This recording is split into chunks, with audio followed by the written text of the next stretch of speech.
Hello दोस्तों, आज की क्लास में आप सभी का बहुत बहुत स्वागत है। कैसे हैं आप सभी। आज के प्रैक्टिस सेट में जो है हम हिंदी कहानी से संबंधित 40 महत्वपूर्ण प्रश्नों को हम सॉल्व करेंगे। ठीक है, तो आप लोग क्लास में बने रहिएगा, पूरे प्रश्नों को आप लोग ज़रूर सॉल्व करिएगा। और मैं आशा करती हूँ, ये मैं मान के चल रही हूँ कि आप लोगों ने कहानी पढ़ लिया है, तो अच्छे से इस प्रश्न के द्वारा आप लोग अपना जो है रिविज़न आप लोग अच्छे से करिए। ठीक है, जो भी प्रश्न आप सभी का गलत होता है तो उस प्रश्न को क्लास ख़त्म होने के बाद आप लोग ज़रूर रिवाइज़ कर लीजिएगा, अपने नोट्स से उसको ज़रूर देख लीजिएगा। ठीक है, चलिए स्टार्ट करते हैं क्लास। देखते हैं आज का पहला प्रश्न। पहला प्रश्न है हमारा, निम्न में से कौन सी कहानी यशपाल की नहीं है? पिंजरे की उड़ान, ज्ञानदान, अभिशप्त, तर्क का तूफान या पिंजरा। निम्न में से कौन सी कहानी यशपाल की नहीं है? क्वेश्चन नंबर 1 का राइट आंसर बताएंगे आप सभी, क्या होगा? पिंजरे की उड़ान की बात करें तो इसका प्रकाशन वर्ष है 1939। ठीक है, और ज्ञानदान जो कहानी है ज्ञानदान, इसका प्रकाशन वर्ष है 1943। ठीक है, और अभिशप्त भी 1943 में है। तर्क का तूफान 1944।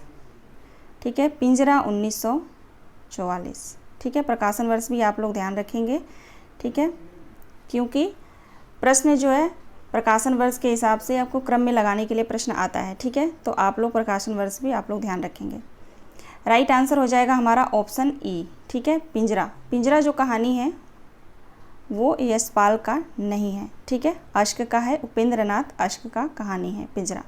ठीक है, चलिए आगे बढ़ेंगे।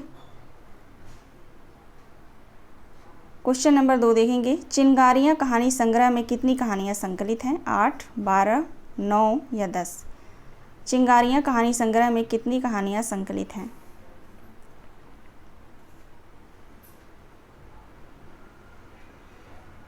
राइट आंसर हो जाएगा 12 कहानियाँ। ठीक है, राइट आंसर होगा ऑप्शन बी।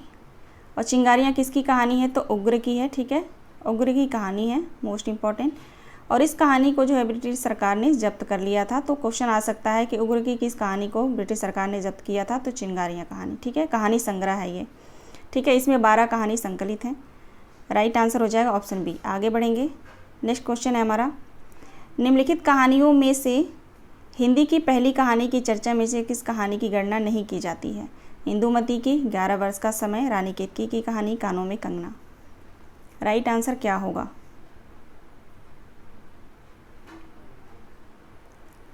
क्वेश्चन नंबर 3 का राइट आंसर आप सभी बताएंगे, क्या होगा? राइट आंसर हो जाएगा ऑप्शन डी, कानों में कंगना। राधिका रमण सिंह की कहानी है कानों में कंगना, प्रकाशन वर्ष है 1913। ठीक है, राइट आंसर हमारा ऑप्शन डी हो जाएगा। चलिए आगे बढ़ेंगे। अगला प्रश्न है, आचार्य रामचंद्र शुक्ल की कहानी 11 वर्ष का समय पहले किस पत्रिका में प्रकाशित हुई थी? आप सभी को बताना है, आचार्य रामचंद्र शुक्ल की कहानी 11 वर्ष का समय पहले किस पत्रिका में प्रकाशित हुई थी? चांद पत्रिका, सरस्वती पत्रिका, माधुरी पत्रिका, कवि वचन, सुधा पत्रिका में। क्वेश्चन नंबर 4 का राइट आंसर क्या होगा?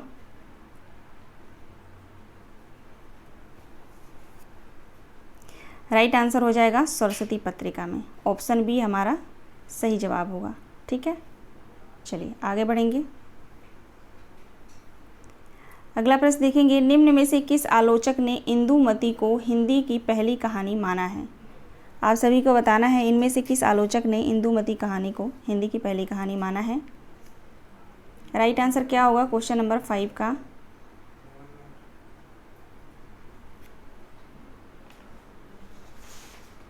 क्वेश्चन नंबर 5 का राइट आंसर हो जाएगा आचार्य रामचंद्र शुक्ल ने। ठीक है, आचार्य रामचंद्र शुक्ल ने इंदुमती कहानी को हिंदी की पहली कहानी माना है। ठीक है, चलिए आगे बढ़ेंगे। अगला प्रश्न हमारा, शिवदान सिंह चौहान ने इनमें से किस कहानी को शेक्सपियर के नाटक टेम्पेस्ट का अनुवाद बताया है? 11 वर्ष का समय, दुलाई वाली कहानी को, एक टोकरी भर मिट्टी कहानी को, या इंदुमती को। राइट आंसर क्या होगा क्वेश्चन नंबर 6 का?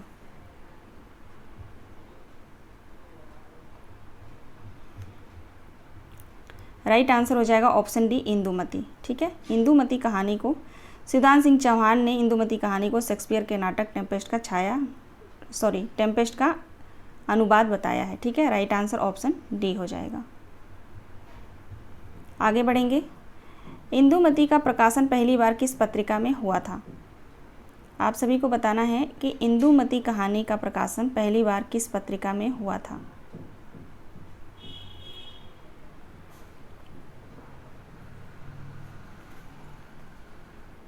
राइट आंसर क्या होगा?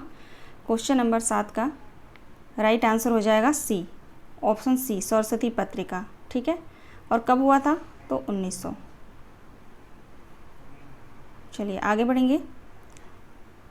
नेक्स्ट प्रश्न है हमारा, प्रेमचंद्र ने 1968 में प्रकाशित अपनी कहानी सोजे वतन की भूमिका में पहली बार शॉर्ट स्टोरी पद के अर्थ में कहानी का प्रयोग किया था। प्रस्तुत विचार किस लेखक का है? यह कथन किस लेखक का है? राइट आंसर हो जाएगा option C, doctor Gopal Rai. ठीक है, यह कथन जो है डॉक्टर गोपाल राय का है। नेक्स्ट प्रश्न देखेंगे।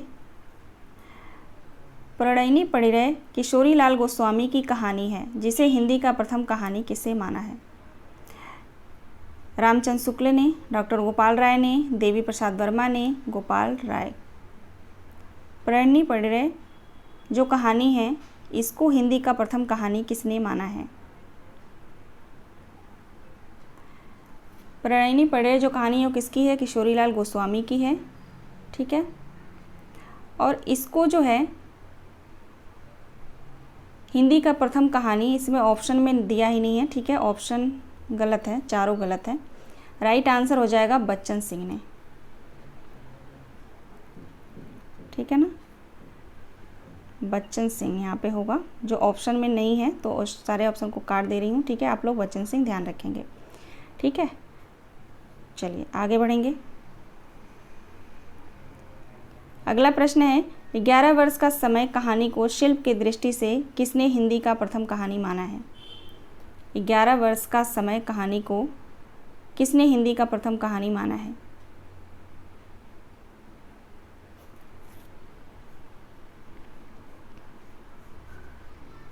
राइट आंसर हो जाएगा लक्ष्मी नारायण लाल।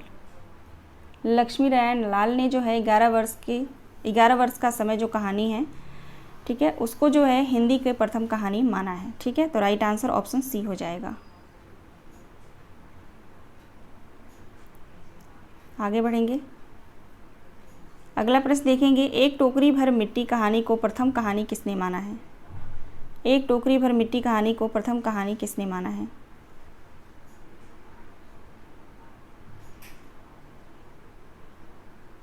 राइट आंसर हो जाएगा देवी प्रसाद वर्मा ने माना है। ठीक है, देवी प्रसाद वर्मा। प्रकाशन वर्ष है एक टोकरी भर मिट्टी कहानी का प्रकाशन वर्ष है 1901। ठीक है, और किसकी कहानी है एक टोकरी भर मिट्टी? तो आप लोग जानते रहिए, माधवराव सप्रे की, है ना। आगे बढ़ेंगे। अगला प्रश्न है हमारा, माधवराव सप्रे की कहानी एक टोकरी भर मिट्टी सन 1901 में किस पत्रिका में प्रकाशित हुई थी? राइट आंसर हो जाएगा ऑप्शन ए, छत्तीसगढ़ पत्रिका में। ठीक है, नेक्स्ट क्वेश्चन देखेंगे, दुलाई वाली कहानी की लेखिका कौन है? आप सभी को बताना है दुलाई वाली कहानी की लेखिका कौन है। तो कौन है? बंग महिला है। राइट आंसर हो जाएगा ऑप्शन सी, बंग महिला। ठीक है, इस सभी प्रश्नों से आप लोग भली बात परिचित होंगे। जो पुराने स्टूडेंट पहले से तैयारी करते आ रहे हैं वो 100% इन प्रश्नों को सही कर लेंगे, लेकिन जो न्यू स्टूडेंट हैं उनके लिए जो है इस तरह के प्रश्न को लाना पड़ता है ना, क्योंकि सभी जो भी मेरी क्लास को देख रहे हैं, ज़रूरी नहीं कि सभी पुराने स्टूडेंट हो, कुछ नए स्टूडेंट भी जुड़ते हैं, तो उनके लिए जो इन प्रश्नों को बताना बहुत ज़रूरी है। तो इसलिए जो है हर तरह का प्रश्न लाना मेरा फ़र्ज है। ठीक है, तो आप लोग साथ दीजिएगा, है ना, और अच्छे से रिवीजन भी तो होता होगा ना आप लोगों का। ऐसा नहीं है कि हम नए प्रश्न के चक्कर में पुराने प्रश्नों को छोड़ दें, ऐसा बिल्कुल नहीं करना आप लोग। ठीक है, चलिए देखेंगे क्वेश्चन नंबर 14, राजेंद्र बाला घोष किस लेखिका का मूल नाम है? राजेंद्र बाला घोष किस लेखिका का मूल नाम है? तो बंग महिला का ही नाम है राजेंद्र बाला घोष। ठीक है, चलिए आगे बढ़ेंगे। चंद्रदेव से मेरी बातें कहानी किसकी है? चंद्रदेव से मेरी बातें कहानी किसकी है?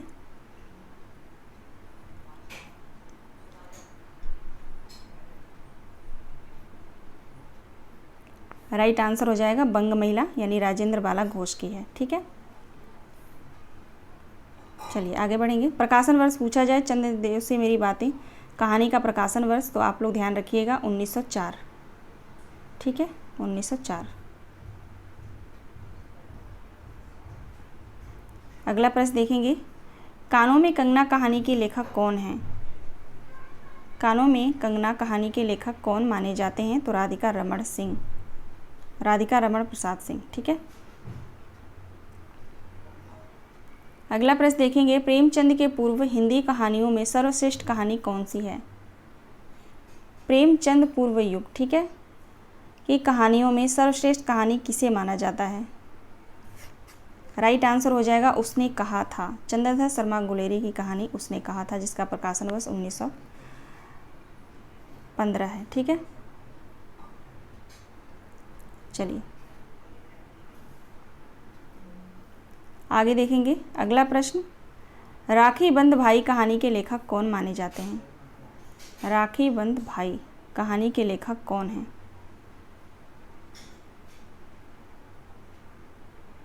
क्वेश्चन नंबर 18 का राइट आंसर हो जाएगा ऑप्शन डी, वृंदालाल वर्मा। ठीक है, इनकी कहानी है, वृंदालाल वर्मा की कहानी है राखी बंध भाई, जिसका प्रकाशन वर्ष है, राखी बंध भाई कहानी का प्रकाशन वर्ष आप लोग ध्यान रखिएगा 1909 है। ठीक है, अगला प्रश्न है, प्लेग की चुड़ैल कहानी के लेखक कौन है? प्लेग की चुड़ैल कहानी के लेखक कौन माने जाते हैं?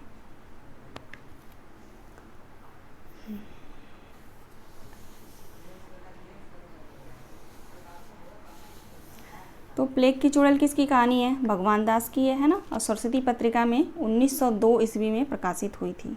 ठीक है, भगवान दास नहीं, सॉरी, भगवान दीन। ठीक है ना, रामचंद्र शुक्ल की कहानी है, सॉरी आचार्य रामचंद्र शुक्ल की नहीं, भगवान दास की है ना, 1902 में, मैं कुछ कहने और जा रही थी, 1902 में जो है ये प्रकाशित हुई थी सरस्वती पत्रिका में। ठीक है, आप लोग ध्यान रखिएगा। अगला प्रश्न है, उसने कहा था कहानी का प्रकाशन वर्ष कब हुआ था? उसने कहा था कहानी का प्रकाशन वर्ष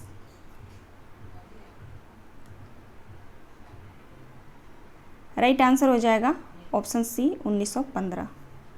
ठीक है, अगला प्रश्न देखेंगे, चंद्रधर शर्मा की कौन सी कहानी हिंदी का माइलस्टोन कही जाती है? सुखमय जीवन, बुद्धू का कांटा, उसने कहा था, इनमें से कोई नहीं। राइट आंसर क्या होगा? सभी कहानियाँ जो है चंद्रधर शर्मा गुलेरी की हैं, इनमें से किस कहानी को हिंदी का माइलस्टोन कहा जाता है, ये आप सभी को बताना है। तो राइट आंसर हो जाएगा उसने कहा था। ठीक है, ऑप्शन सी राइट आंसर होगा। अगले प्रश्न पे चलते हैं, देखेंगे, प्रथम विश्व युद्ध की पृष्ठभूमि पर लिखी गई प्रेम संवेदना की कहानी इनमें से कौन सी है?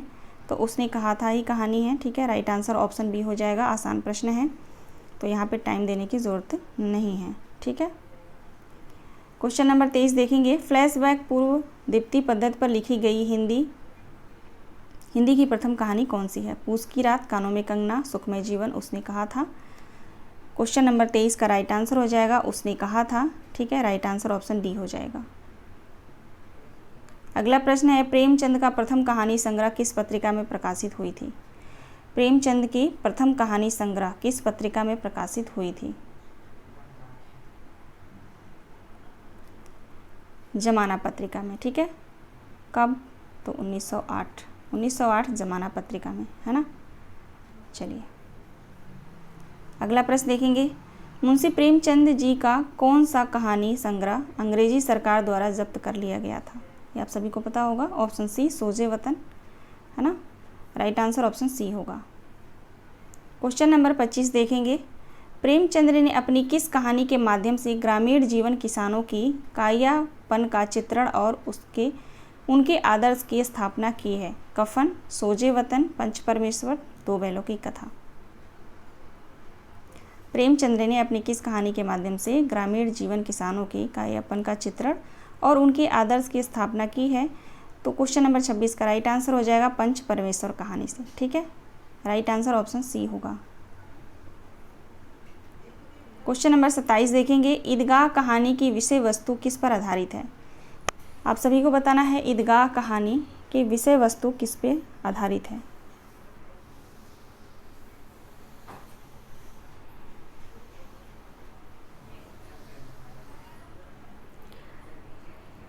राइट आंसर हो जाएगा बाल मनोविज्ञान। प्रेमचंद की कहानी है ईदगाह, है ना, बाल मनोविज्ञान पर आधारित है। राइट आंसर ऑप्शन ए होगा।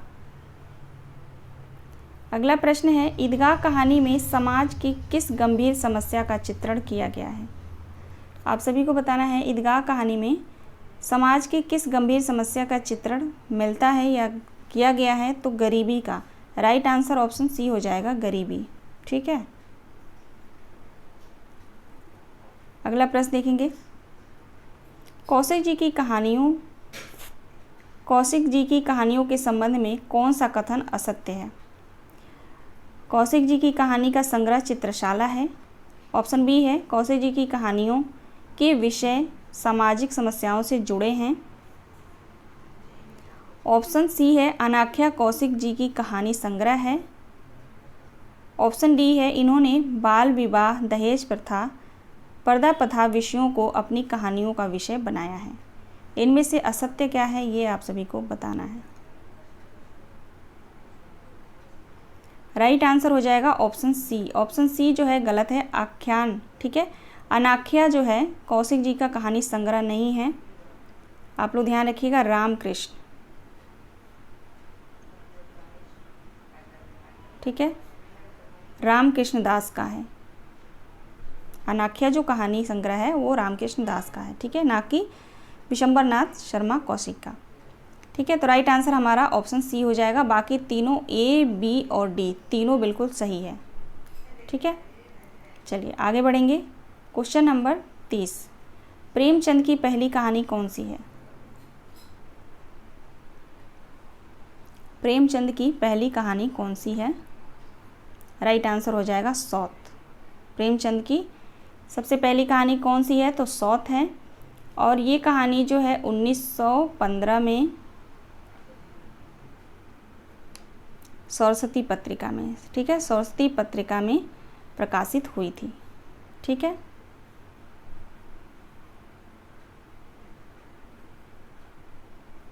चलिए आगे बढ़ेंगे। अगला प्रश्न है, प्रेमचंद की कौन सी कहानी प्रेमचंद नाम से प्रकाशित हुई थी। अब आप सभी को बताना है कि प्रेमचंद की कौन सी कहानी प्रेमचंद नाम से प्रकाशित हुई थी। पंच परमेश्वर, बड़े घर की बेटी, सौत, सदगति।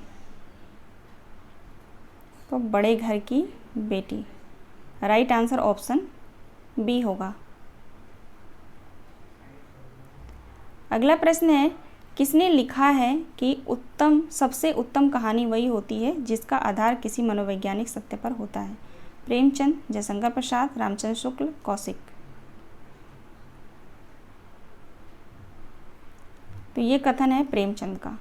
ठीक है, राइट आंसर ऑप्शन ए हो जाएगा। अगला प्रश्न देखेंगे, प्रेमचंद की कहानियों के विषय में कौन सा कथन असत्य है। ऑप्शन ए है, प्रेमचंद की कहानियों में इतिवृत्तात्मकता अधिक है। ऑप्शन बी है, प्रेमचंद ने 300 कहानियाँ लिखी जो मानसरोवर शीर्षक से 8 भागों में प्रकाशित है। ऑप्शन सी है, प्रेमचंद की सभी कहानियाँ आदर्शपरक हैं। ऑप्शन डी है, प्रेमचंद को कहानी सम्राट कहा जाता है। इनमें से असत्य कथन बताना है, असत्य बताना है।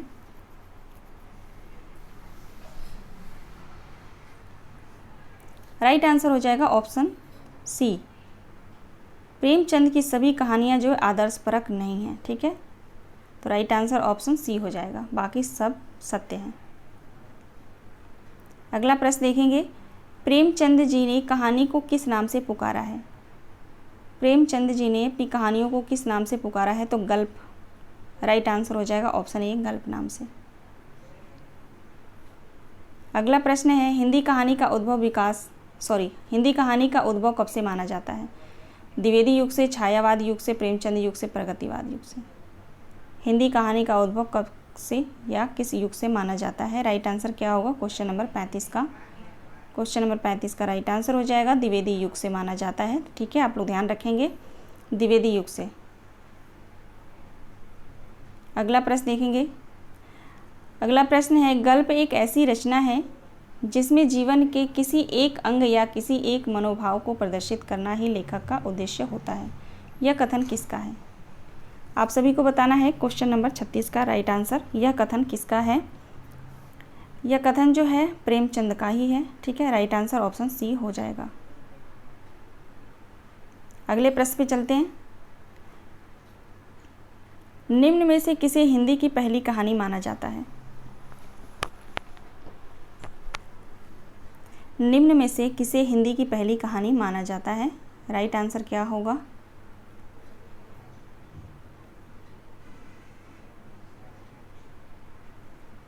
राइट आंसर हो जाएगा इंदुमती कहानी को। ठीक है, इंदुमती कहानी को जो है हिंदी की पहली कहानी माना जाता है। प्रकाशन वर्ष है इंदुमती कहानी का, प्रकाशन वर्ष है 1900। ठीक है, 1900। और रचनाकार कौन है इंदुमती कहानी के? तो किशोरीलाल गोस्वामी। ठीक है,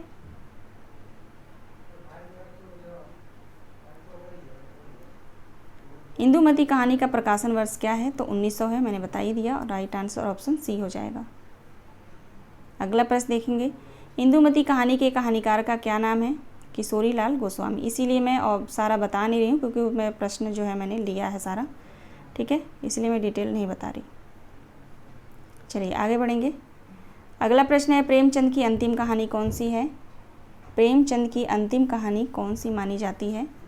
तो कफन मानी जाती है ना, 1936। कहानी संग्रह भी है ये और कहानी भी है। ठीक है, राइट आंसर कफन होगा।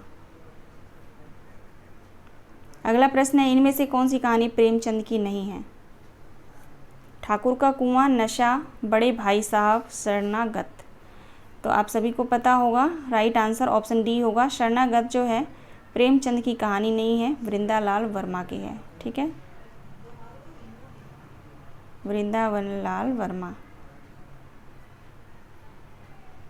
इनकी कहानी है शरणागत। ठीक है, अगला प्रश्न देखेंगे। जयशंकर प्रसाद की प्रथम कहानी सन 1911 में ग्राम शीर्षक से किस पत्रिका में प्रकाशित हुई थी?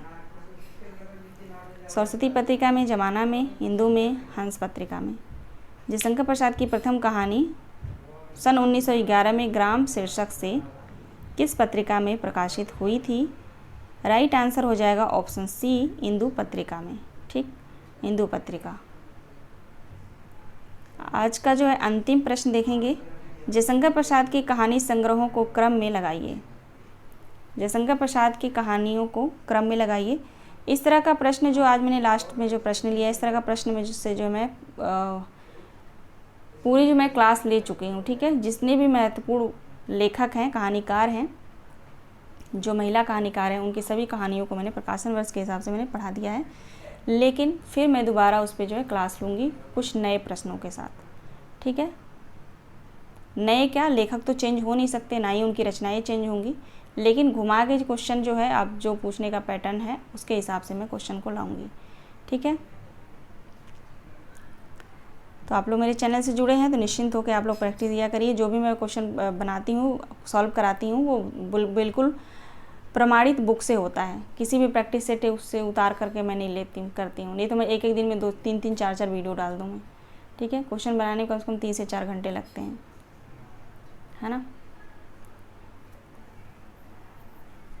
देखिए यहाँ पे राइट आंसर हो जाएगा ऑप्शन ए। ऑप्शन ए पहले आएगा छाया, जिसका प्रकाशन वर्ष है 1912। फिर आएगा प्रतिध्वनि 1926। फिर आएगा आकाशदीप 1928। फिर आएगा आंधी 1931। उसके बाद आएगा इंद्रजाल 1936। ठीक है, 12, 26, 28, 31, 36। छाया, प्रतिध्वनि, आकाशदीप, आंधी, इंद्रजाल। ठीक है, ये रहा क्रम। और ये प्रश्न जो है यूजीसी नेट में गिनती नहीं है कितनी बार ये रिपीट हुआ है ये प्रश्न। ठीक है, चलिए मिलते हैं नेक्स्ट वीडियो में। आप सभी दोस्तों का बहुत बहुत धन्यवाद। ठीक है, क्लास पसंद आई है तो आप लोग ज़रूर लाइक कर दीजिएगा, छोटा सा कमेंट ज़रूर करिएगा। कोई भी कमी है, कोई भी दिक्कत है तो आप लोग मुझसे बात कर सकते हैं टेलीग्राम चैनल पे। ठीक ठीक है, चलिए मिलते हैं नेक्स्ट वीडियो में।